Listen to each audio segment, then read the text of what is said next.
So I was looking for bracelets. నాకు కడా bracelet చాలా నచ్చింది. సో ఐఎమ్ ట్రయింగ్ ఏది బాగుంటే అది తీసుకుందామని చెప్పి ఫైనల్గా నేను ఒక ఐటమ్ అయితే కొన్నాను. ఇప్పుడు మీరే చూడండి.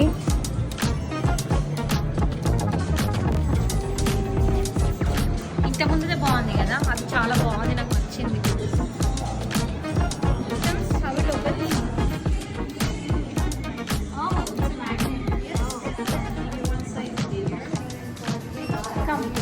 పేమెంట్ అనమాట ఇప్పుడు.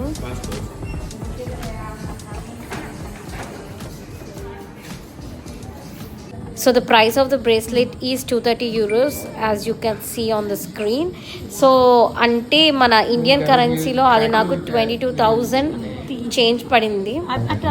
And I'm very very very happy to buy this because I was నాకు అసలు కొంచెం కూడా రెగ్రెట్ లేకుండే తెలుసా. నేను ఎంత హ్యాపీగా ఉండే అంటే ఒకటి కొన్న తర్వాత చాలా అంటే చాలా హ్యాపీగా ఉండే.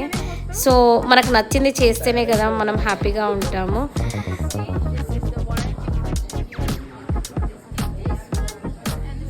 స్వరోస్కీలో ఎక్స్చేంజ్ పాలసీ అయితే లేదంట. అదైతే నేను కనుక్కున్నాను, ఎందుకంటే బోర్ కొట్టిన తర్వాత దాన్ని ఎక్స్చేంజ్ చేసిన వేరే తీసుకోవడం నాకు ఇష్టం అనమాట. బట్ అది లేదు. Anyhow I'm very very happy for buying this kada.